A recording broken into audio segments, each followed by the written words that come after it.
What can I say about the Looney Tunes show other than I loved it? I loved every aspect of it. The idea of Bugs and Daffy living together as roommates, and not even really real roommates, as Daffy is basically just mooching off of Bugs. Bugs has led a successful career in life and has come into a great deal of money, which you find out over the course of the series. And that's why he has this house. And Daffy is just crashing at his place and has never left. And Bugs is just too nice of a guy to just kick him out. Because for the most part, Daffy isn't really even that much of a convenience, and I feel like Bugs just really enjoyed the company, as they make for the perfect kind of odd couple, as the shenanigans and the antics that they would get into were definitely and certainly loony. Daffy's side of things is always that he has some kind of scam going, and it's very reminiscent of kind of Ed, and Eddie in the most part, where it's always some weird ego driven idea that either works out phenomenally for Daffy or it ends up spiraling out of control in some way, shape, or fashion. And there never really seems to be an in between for that. And Daffy is played in a form of narcissism that we haven't really seen for the character to this degree. Usually, most things with Daffy would really be all about how he's greedy, selfish, and self serving, which is still true for him here. But whereas most of the earlier Looney Tunes stuff would usually give him a greater comeuppance, like he's just being such a selfish and dastardly jerk, and he immediately receives retribution for his actions.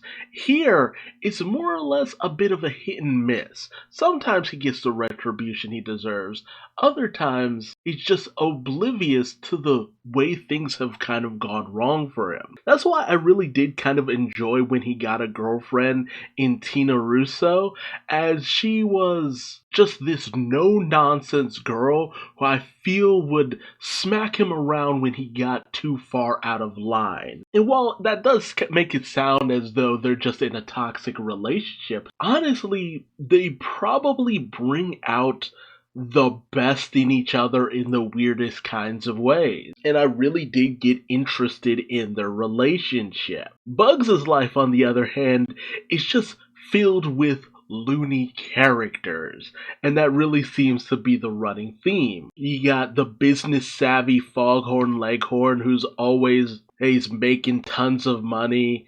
You got their neighbor Granny with Tweety and Sylvester. You got Elmer Fudd, who's always involved in weird and wild situations.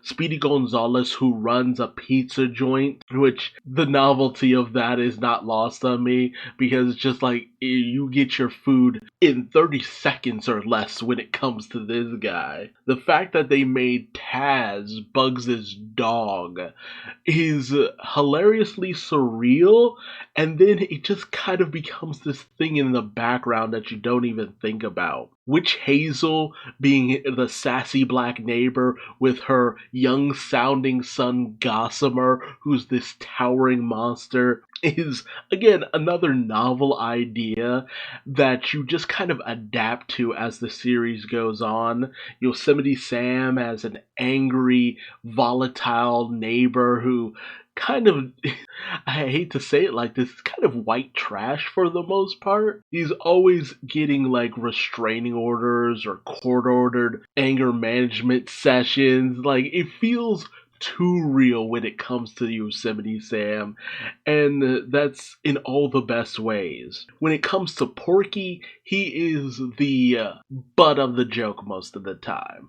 Always on the receiving end of Daffy's shenanigans and scheme, and just too nice for his own good in a lot of situations. And there's always an escalation of how crazy things can get for him because he just just tried to do the right thing, or he was just in the wrong place at the right time. And when it comes to Bugs as a whole, he always seems to really have control over most situations, but the real fun is when he doesn't have control over a situation, where things just go so far off the rails for him that he's not even prepared for the wild and weird places his life takes him sometimes. And the real highlight there is Lola Bunny. I absolutely adore the portrayal of Lola Bunny in this series. So many people love to go,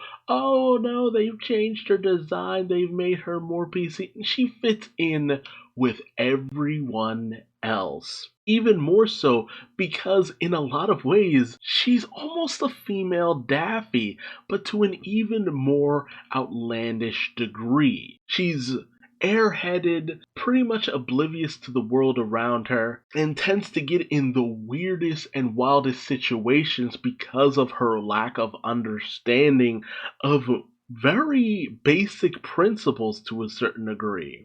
And her initial introduction, where she comes off at first as a kind of down-to-earth girl that Bugs wants to date, was a lot of fun, but he soon learns that she's too much of a handful for him, and he tries to avoid her, only for them to over time actually establish a fairly solid relationship.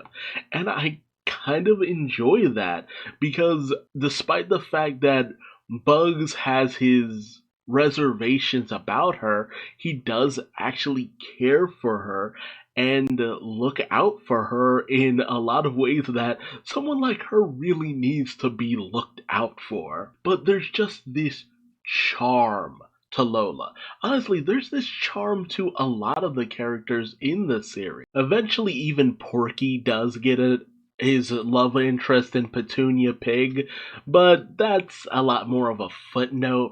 But it is fun to see the little guy get some form of I guess you could say, happy ending to a certain degree. It's just a shame that Petunia just never got to be as towards the forefront of things as maybe she was in Baby Looney Tunes, I guess you could say, to a certain degree. The show had a lot more heart and personality than a lot of people like to give it credit for. But I'm glad it did get to have its moment in the sun, as it really was a series that kind of stuck with me for a good long while. It gave me a dynamic for Bugs and Daffy that I didn't know that I kind of needed and was really happy to see. It gave me a version of Lola that I really ended up resonating with, and despite the fact that so many people just only seem to want the character